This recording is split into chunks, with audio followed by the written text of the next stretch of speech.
আমাদের বারবার নির্বাচিত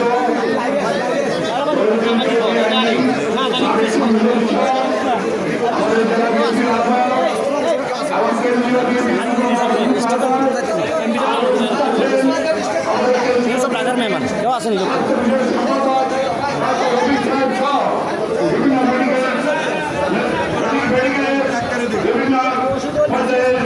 আমাদের মেডিকেল অফিসার রয়েছেন সামনে আমার উপস্থিত এই ভবনীগঞ্জের আমার মা বোনরা ভাই আসসালামু আলাইকুম।